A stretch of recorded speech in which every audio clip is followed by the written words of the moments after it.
Y el tema del día de hoy lo he titulado La razón lógica del universo y se encuentra basado en Génesis 1:1 que dice que en el principio creó Dios los cielos y la tierra. Parte de mi deseo el día de hoy es mostrar cómo la Biblia nos presenta los argumentos que le dan lógica a nuestra fe.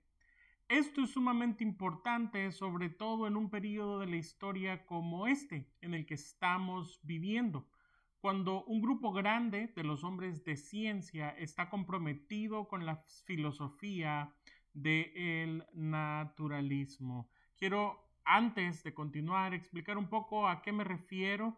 No es tan complicado encontrar información referente al naturalismo, así que tomé prestado una información de Wikipedia. Sin embargo, pues es bastante útil para lo que queremos hablar en este momento. Eh, Entendemos que el naturalismo se usa para denominar las corrientes filosóficas que consideran a la naturaleza como el principio único de todo aquello que es real.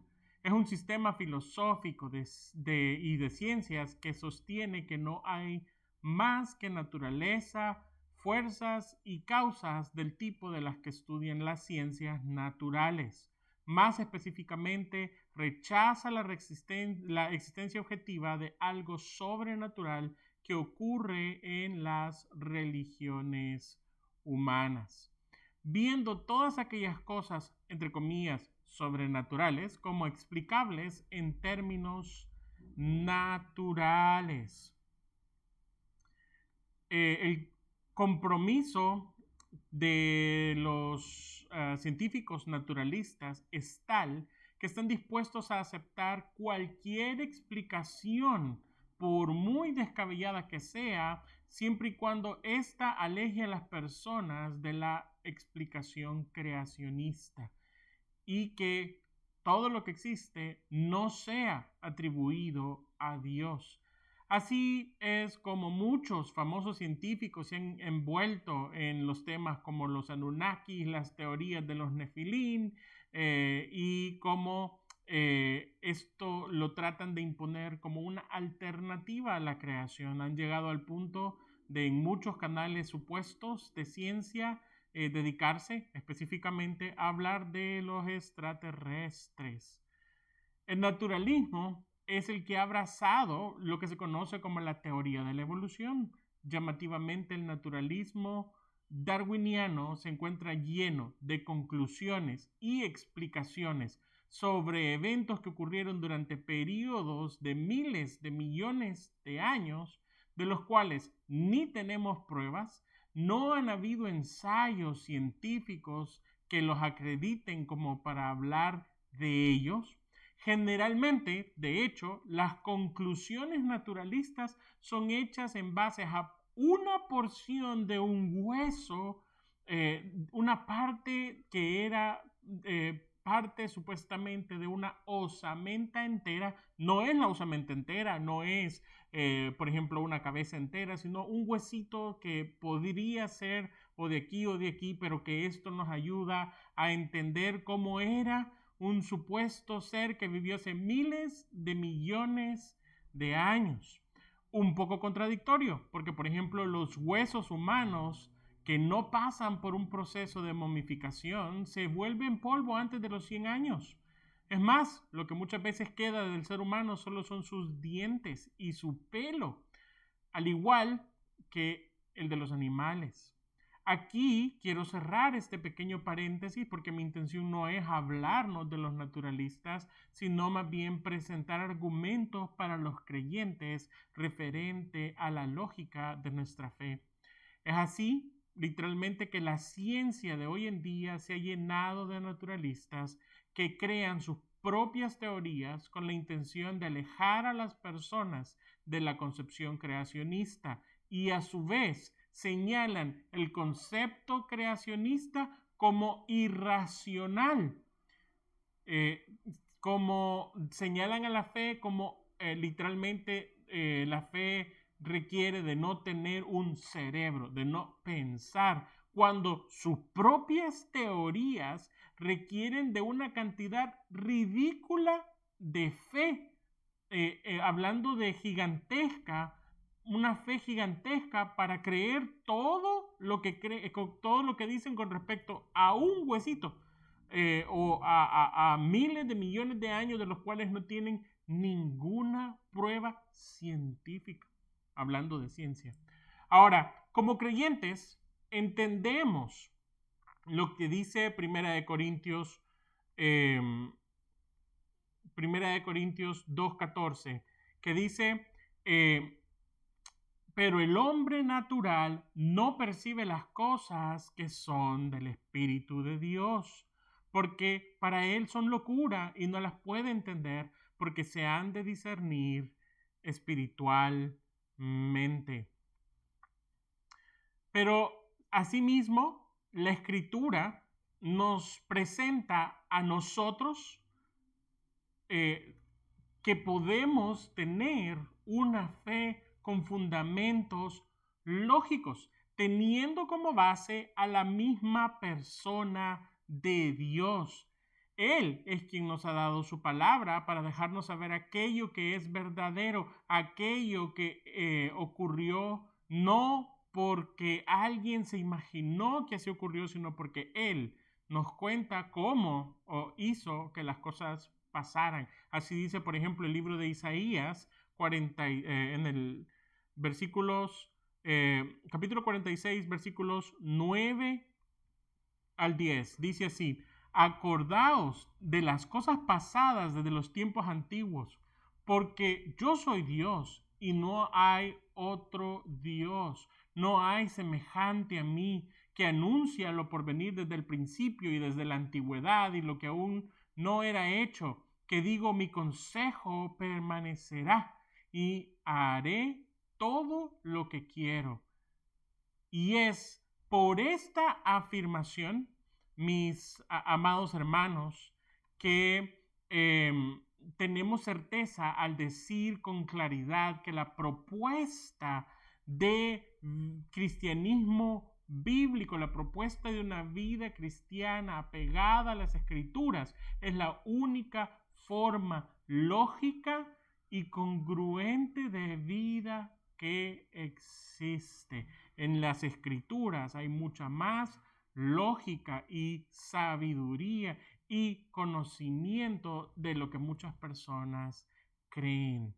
Para el creyente, aunque entender todo de lo que se trata nuestra salvación no es un requisito para ser salvo, la argumentación de Dios en la Biblia es una apelación al intelecto del ser humano. En la Biblia, Dios le habla al hombre que entiende, usando un lenguaje que Dios creó para que el hombre entendiese todo lo que le está queriendo decir. Así que el día de hoy tomaremos los siguientes minutos para aprender sobre este Dios lógico, creador de todo lo que existe. Para hacerlo de forma adecuada, también necesitamos orar y pedirle a Él que abra nuestro entendimiento con el poder de su Santo Espíritu y que nosotros podamos aprender todo lo que se refiere a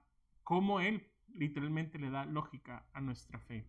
Señor, te agradecemos infinitamente por este privilegio que nos das de poder abrir las Escrituras y de poder aprender entendimiento y conocimiento que viene de ti, Señor. Padre, ponemos todo este tiempo en tus manos y te rogamos que ilumines con tu palabra, Señor, nuestro entendimiento para tu gloria y para tu honra, para que al final de este tiempo cada uno de nosotros pueda exaltar y glorificar tu gracia. Te bendecimos y te agradecemos en el nombre de Jesús. Amén y amén. Bien, en el punto número 1 yo quisiera tomar un tiempo para hablar algo que es sumamente importante. Dios creó el lenguaje y la comunicación para que poderse relacionar con el ser humano dentro de la creación. Ningún otro ser vivo tiene esta capacidad que solamente tiene el ser humano. Estoy hablando de la capacidad de raciocinio. Ciertamente, algunos animales tienen una cierta cantidad de raciocinio. También es importante decir que ningún ser vivo ha desarrollado los niveles de comunicación que tienen los humanos, a pesar de que los animales pueden comunicar ciertas circunstancias, pero solamente el ser humano tiene la capacidad de elaborar un mensaje lógico y claro que tiene como propósito ser entendido solamente por otro ser humano, de tal forma que la comunicación implica tanto el lenguaje, la lógica y la lógica del emisor, como el lenguaje, la lógica y el entendimiento de quien recibe ese mensaje. Ahora, existen muchos versículos que podríamos estudiar para tener un poco más claro este punto. Pero en Éxodo vemos a Dios mandando a Moisés para darle un mensaje tanto a Israel como al faraón. En esta ocasión, Dios le reafirma que la razón para que Moisés pudiera hablar era que Dios había creado esa capacidad en él. Miren lo que dice Éxodo 3, del versículo 10 al versículo 12. Lo dice de la siguiente manera. Dice: entonces dijo Moisés a Jehová: ay, Señor, nunca he sido hombre de fácil palabra, ni antes ni desde que tú hablas a tu siervo, porque soy tardo en el habla y torpe de lengua. Y Jehová le respondió: ¿quién dio la boca al hombre? ¿O quién hizo al mudo y al sordo? ¿Quién al que ve y al ciego? ¿No soy yo Jehová? Ahora pues, ve, y yo estaré con tu boca y te enseñaré lo que has de hablar. De tal forma que Dios es quien creó la comunicación en los seres humanos. Es cierto que nosotros como humanos usamos la comunicación a diario para miles de propósitos. Estamos seguros, sobre todo, de que Dios creó el lenguaje para comunicarse de forma inteligente con el ser humano, y dentro de esa forma inteligente de comunicación no existe un medio más excelente que las Sagradas Escrituras.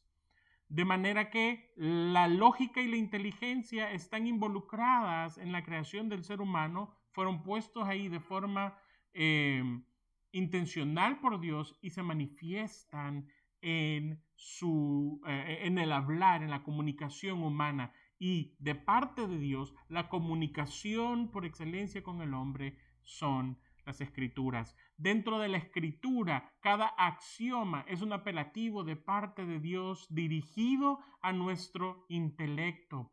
Estas proposiciones de Dios son comunicadas de tal forma que nuestra mente haga conexiones lógicas de forma rápida y sencilla. Cada silogismo, cada argumento presentado por las escrituras es una apelación al intelecto humano de parte de Dios. Dios puso ahí puso ahí cada palabra con la intención de que el ser humano aprenda acerca de Dios y que el ser humano conozca a Dios. Ciertamente Dios es infinito y trascendente de nuestro entendimiento, pero usando palabras humanas, Dios se ha descrito a sí mismo en las Escrituras. Dios plasmó en la Biblia, Dios propuso para nuestro intelecto la oportunidad de conocerlo, y en nuestro intelecto puso la capacidad para conocer a Dios en los niveles que Dios quiere ser conocido. La intención de Dios no es solo que creamos que existe Dios, sino que le creamos a Él. Y esto vuelve nuestra fe inteligente. Es decir, en la Escritura Dios nos habla y nosotros le creemos. Esta es la razón de nuestra fe.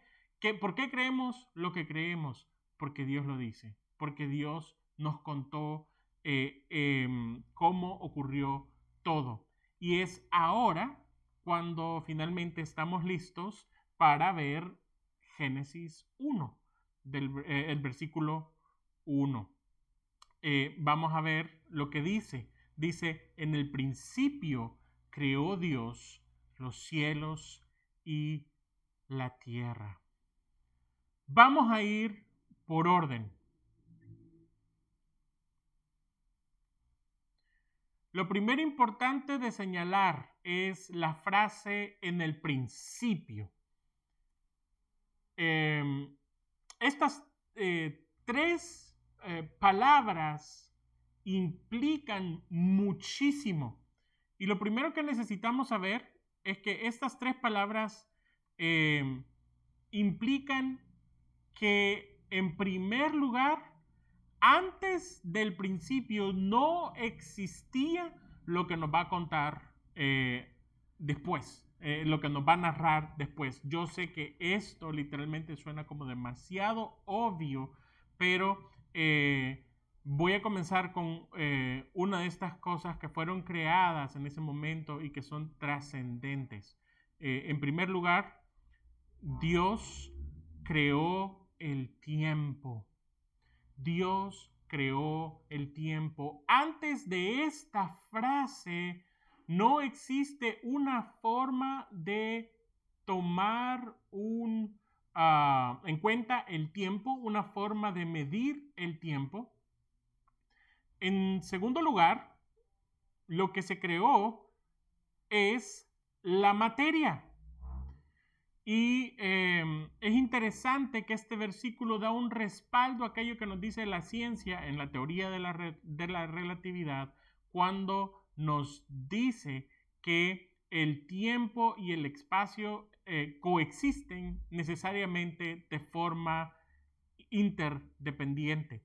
Ahora, en tercer lugar, lo que fue creado en este momento, junto con la materia y el tiempo, son las leyes naturales que van a regir la materia y el tiempo. Yo sé que pudiéramos profundizar hablando de un montón de otras cosas que todo lo que encierra estas palabras abstractas de lo que fue creado, pero para mí es muy importante también que tomemos unos segundos para analizar lo siguiente. El narrador de esta historia es el mismo intelecto que estaba ahí ese día en donde antes no había nada y de repente hubo un principio, es decir, Dios, el creador. Y esto nos lleva a reconocer que el creador no necesita del tiempo, la materia o las leyes del universo para su propia existencia.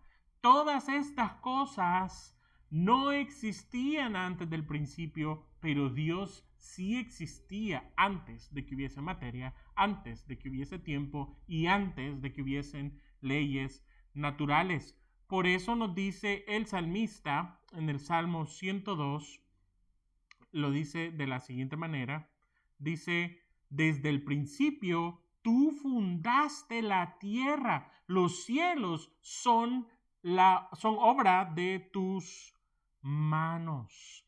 Dios estaba ahí al principio, antes de que hubiese un principio, y existe un principio simple y sencillamente porque Dios lo creó. Porque Dios lo creó. Desde los tiempos de los antiguos griegos hay un principio llamado el principio de la causalidad. Básicamente, este principio se aplica tanto en la filosofía como en las ciencias. Este principio nos dice lo siguiente. Dice que todo evento que ocurre tiene una causa y un efecto. Todo evento que ocurre tiene una causa y un efecto. Ahora, ya que no estamos ni en clase de filosofía ni en clase de ciencia, de ciencias naturales, sino que estamos estudiando la Biblia, nuestro enfoque es simplemente usar este principio de la causalidad de forma lógica para entender lo que significa. Si usamos, por ejemplo, Hebreos 3, 4, que dice lo siguiente, dice así, dice, porque toda casa es hecha por alguno, pero el que hizo todas las cosas es Dios. La prueba de que existe el constructor de una casa es la casa misma. Y pónganle mucha atención a lo que nos acaba de decir las escrituras. La prueba de que existe una casa es la casa misma. No se no se creó a sí misma, no cayó ordenada de forma aleatoria y de repente todo era ordenado y ya tenemos una casa construida, los clavos se pusieron solos, etcétera, etcétera. No. Ahora, si la casa es la prueba de la existencia del constructor, asimismo el universo y todo lo que existe no se puso ahí por sí mismo. Fue Dios quien lo creó, de tal forma que la mera existencia de todo es la prueba de la existencia de su creador. Esto mismo podríamos aplicarlo a la regla de la lógica que nos dice lo siguiente. Nos dice que nada viene de la nada. O dicho de otra forma,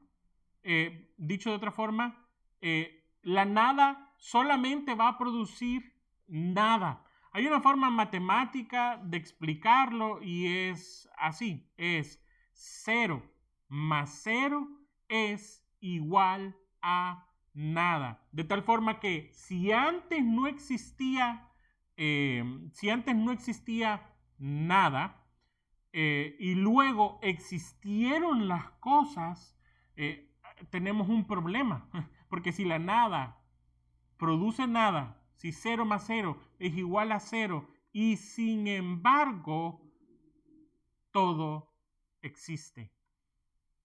Lo que estoy tratando de decir, mis amados hermanos, es que por el principio de causalidad, el mundo, el universo entero señala la existencia del Creador. Ahora, dijimos que la frase en el principio nos hace referencia a que antes de ese momento no existía nada.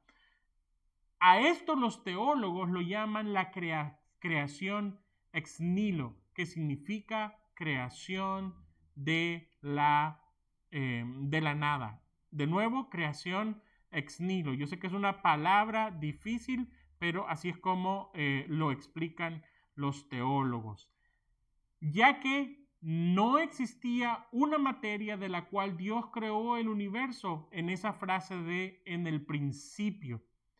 Esto es uno de los términos más difíciles de entender para nosotros como creación. De hecho, todo lo que nosotros usamos, lo que nosotros creamos en este mundo, parte de lo que ya existe. Es una de la primera regla de la termodinámica. Ocupamos lo que ya existe, lo transformamos y creamos en base a lo que ya existe. Entonces, para nosotros como creación es difícil entender que cuando algo no existía, de repente existió. Y pues a los científicos esta frase les hace cortocircuito, creación ex nihilo. Por ejemplo, si tuviéramos un universo, hablando del cortocircuito, si tuviéramos un universo que fue creado de alguna materia preexistente a esa frase de en el principio, entonces significa que esta materia preexistente es eterna.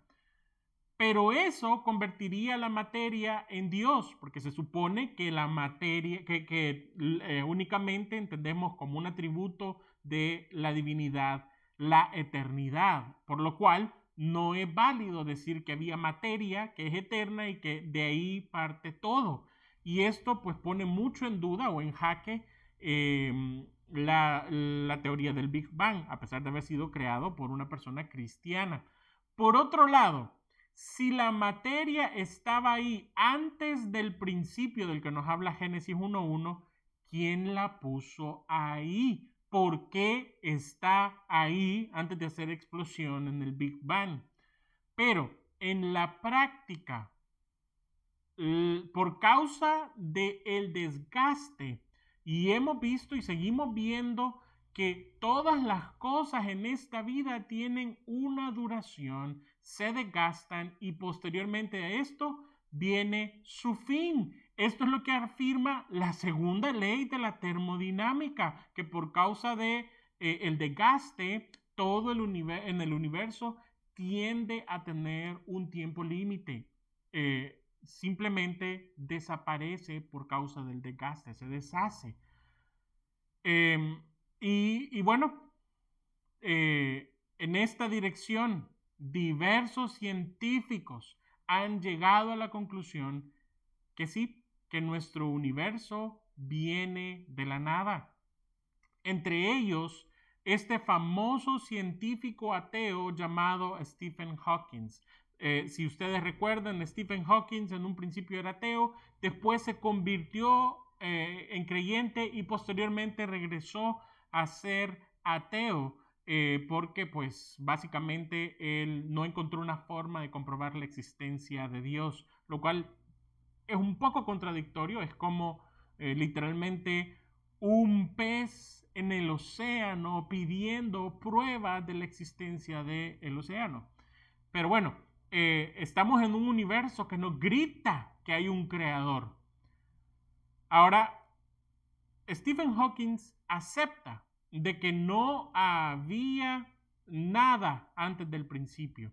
Y esto es algo que Dios mismo ya nos lo había dicho y nos lo ha dicho no solo en Génesis 1.1, sino que nos lo dice a través de todas las escrituras. Pero, por ejemplo, veamos la cita que tenemos en Hebreos 11.3. Hebreos 11.3, que dice de la siguiente manera. Dice: por la fe entendemos, es decir, que nuestra fe es lógica, es razonada, es inteligente. Por la fe entendemos haber sido construido el universo por la palabra de Dios. Nuestra fe recae en esa palabra de Dios. De modo que lo que se ve fue hecho de lo que no se veía. Nuevamente, creación ex nihilo, que es básicamente de lo que estamos hablando en este momento. Así la existencia de todo como conjunto, pero también de forma individual, son la prueba de la existencia misma de Dios. De nuevo, una casa es una prueba de que hubo un constructor. Asimismo, un universo es la prueba de un Dios creador. Por eso nos dice el libro de Salmos en el capítulo 19, en el Salmo 19, versículo 1. Los cielos cuentan la gloria de Dios y el firmamento anuncia la obra de sus manos.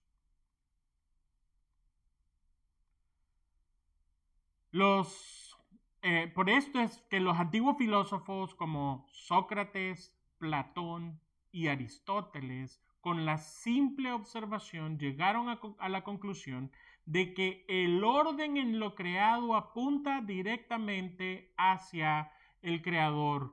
Como ustedes saben, Sócrates, por ejemplo, fue acusado de hacer que las personas se volvieran ateas. Su pensamiento no era llevar a las personas hacia el ateísmo, sino que decía, los dioses que nosotros adoramos no son dioses, son meras imaginaciones, pero existe un Dios y existe claramente porque hay un orden demasiado claro en el universo, no puede ser casual.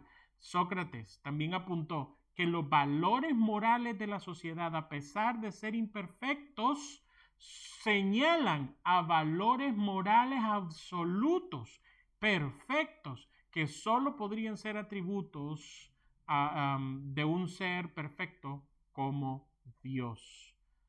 Por otro lado, los científicos modernos afirman que hay un equilibrio tan exacto en los valores químicos que permiten la vida, que la pregunta sobre ¿será o no será que hay un diseñador es casi sobrante? Por ejemplo, miremos lo que nos dice nuevamente el científico ateo Stephen Hawking referente a este balance del que estamos hablando. Lo dice de la siguiente manera. Dice, las leyes de la ciencia, tal como las conocemos en la actualidad, contienen muchos números fundamentales, como el tamaño de la carga eléctrica del electrón y la proporción de las masas del protón y del electrón. Y si no entendemos de lo que estamos hablando, son situaciones submicroscópicas, por así decirlo. Es más pequeño que lo que se logra ver en un microscopio normal. El hecho notable es que los valores de estos números parecen haber sido ajustados muy finamente para hacer posible el desarrollo de la vida. Referente de esto es importante decir lo siguiente. Actualmente, los científicos han encontrado al menos 25 parámetros que están relacionados con este frágil balance. Si un 1% o un 2% de estos balances que solo se pueden ver a nivel microscópico fuera más o menos, no sería posible que existiera el universo. De hecho, desde esta perspectiva, las probabilidades de que la vida exista son realmente pequeñas, una entre miles de billones.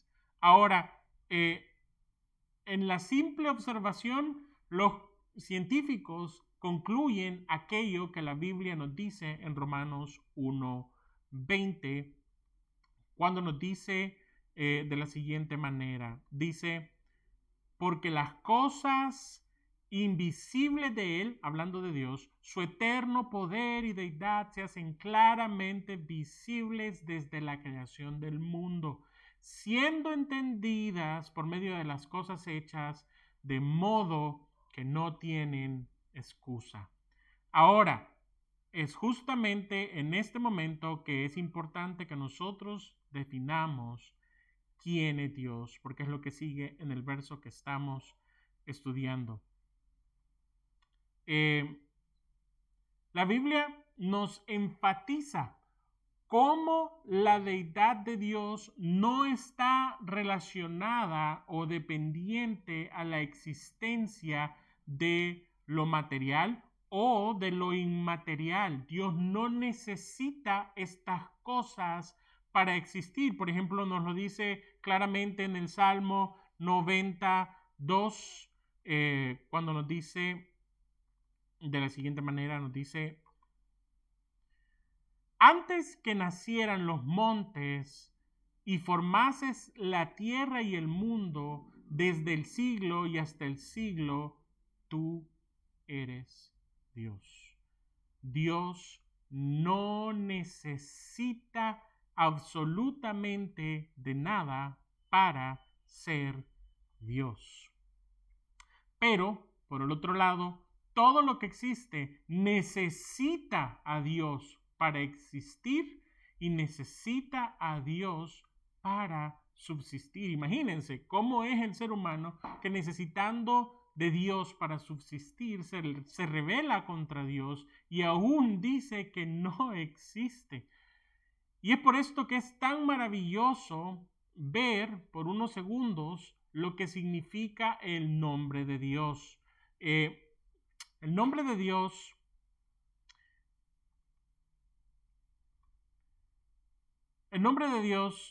YHWH, en el hebreo antiguo no existían las vocales, por ello el nombre estaba compuesto por 4 consonantes.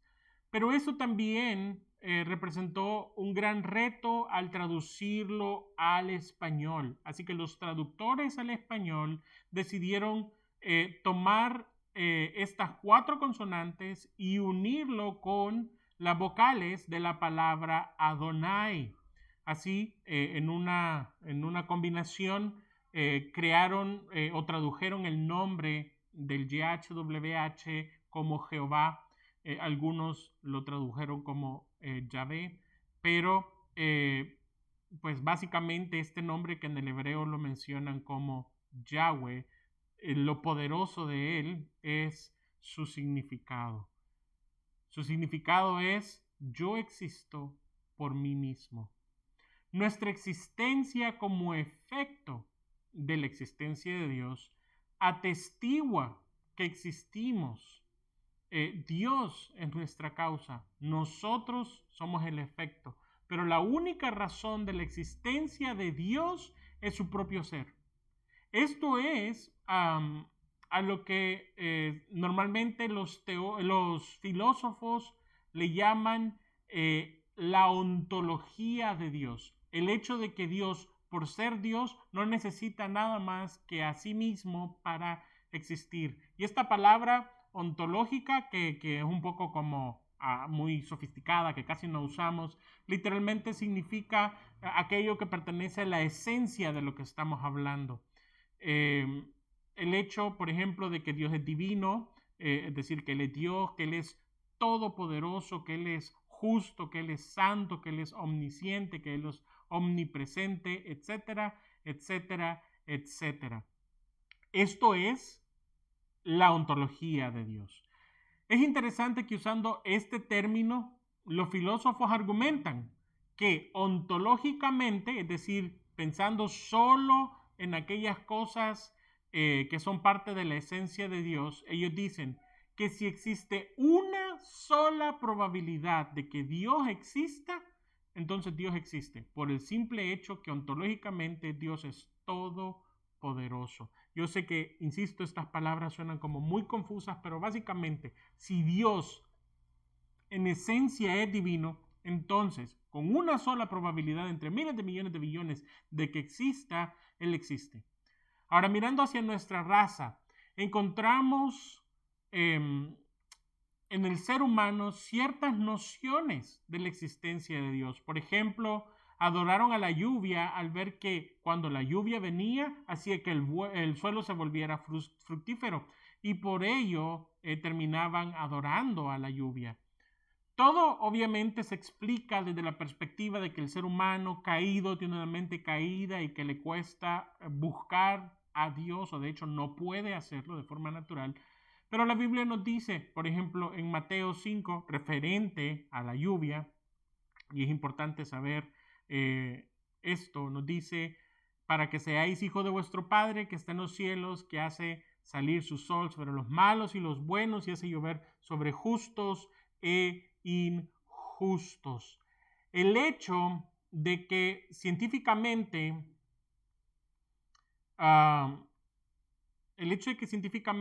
Dios no puede ser comprobado no vuelve a Dios incomprensible.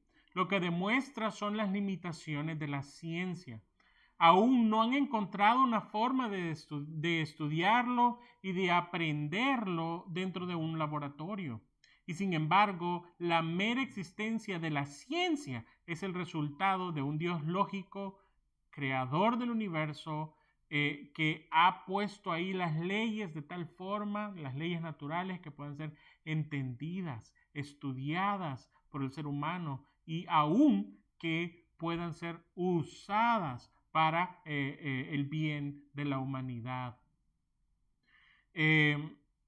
Ahora, si una persona quiere genuinamente conocer a Dios, solo lo puede hacer a través de la ciencia que Dios mismo ha propuesto para ser conocido, es decir, su santa palabra, porque el mayor argumento apelativo para nuestro razonamiento sobre la existencia de Dios, sobre su personalidad, está en las Escrituras. Por ello nos dice el profeta Jeremías de la siguiente manera, nos dice en Jeremías 32:17, oh Señor Jehová, he aquí que tú hiciste el cielo y la tierra con tu gran poder y con tu brazo extendido, ni hay nada que sea difícil para ti. Dios anhela que nosotros le conozcamos como creador, como poderoso, como alguien que no tiene límite en su poder, porque eso es Él. Ahora yo quiero ir concluyendo con esto. Toda la enseñanza ha estado totalmente relacionada con el hecho de que podamos entender que Dios está llamando a nuestro intelecto para hablarnos. La última frase del verso que estamos estudiando dice los cielos y la tierra. Dios creó los cielos y la tierra. Es muy posible que en muchas ocasiones de nuestra vida nos sintamos confundidos o que algo es muy difícil de entender de Dios o de la voluntad de Dios. Y en la Biblia, Dios mismo nos dice cuáles son sus pensamientos y chocan con nuestros pensamientos. Nos habla de sus planes y chocan con nuestros planes. Vemos claramente cómo sus caminos y sus pensamientos son diferentes a los nuestros. Pero en esos momentos en que la vida cristiana pudiese ser confusa, donde probablemente la voluntad de Dios es difícil de aceptar o es contradictoria a nuestra voluntad, siempre tenemos la verdad de que Él nos ha afirmado su amor, su gracia, su misericordia y su plan a través de las Escrituras, de tal forma que la Biblia, así como es un apelativo para nuestro entendimiento, también es un aliciente para nuestro corazón en un mundo malo. Vivimos en un mundo preordenado por Dios. El mundo lógico, racional, entendible, estudiable y a quien podemos entender, a Dios podemos entenderlo a través de estudiar la misma creación. Todo ello gracias al intelecto y a la sabiduría de Dios. Es claramente gracias a Dios que la ciencia existe. Es claramente gracias a Dios que el lenguaje, es decir, la capacidad comunicativa, existe. Así también existe la capacidad analítica y la capacidad de transmitir el conocimiento. Todo esto con la intención de Dios, de que nosotros podamos entender, conocer y glorificarlo. Quisiera terminar leyendo un versículo para exaltar la gloria de Dios. Dice de la siguiente manera. Dice, de Jehová es la tierra y su plenitud, el mundo y los que en él habitan, porque él la fundó sobre los mares y la afirmó sobre los ríos. Vamos a terminar orando, mis amados hermanos, agradeciéndole al Señor por su palabra. Señor, te agradecemos por tu gracia, por tu misericordia y por permitirnos conocerte cada vez más profundamente a través de la preciosa creación que has hecho, pero también a través de las Escrituras. Permítenos acercarnos a ellas para encontrar un fundamento lógico y estable en nuestra forma de pensar, en nuestro razonamiento y sobre todo en nuestra forma de vivir, Señor. Te agradecemos por tu obra preciosa en nuestro favor y te bendecimos. En el nombre de Cristo Jesús. Amén y amén. Mis amados hermanos, ha sido un privilegio el poder estar con ustedes este día. Que el Señor les bendiga.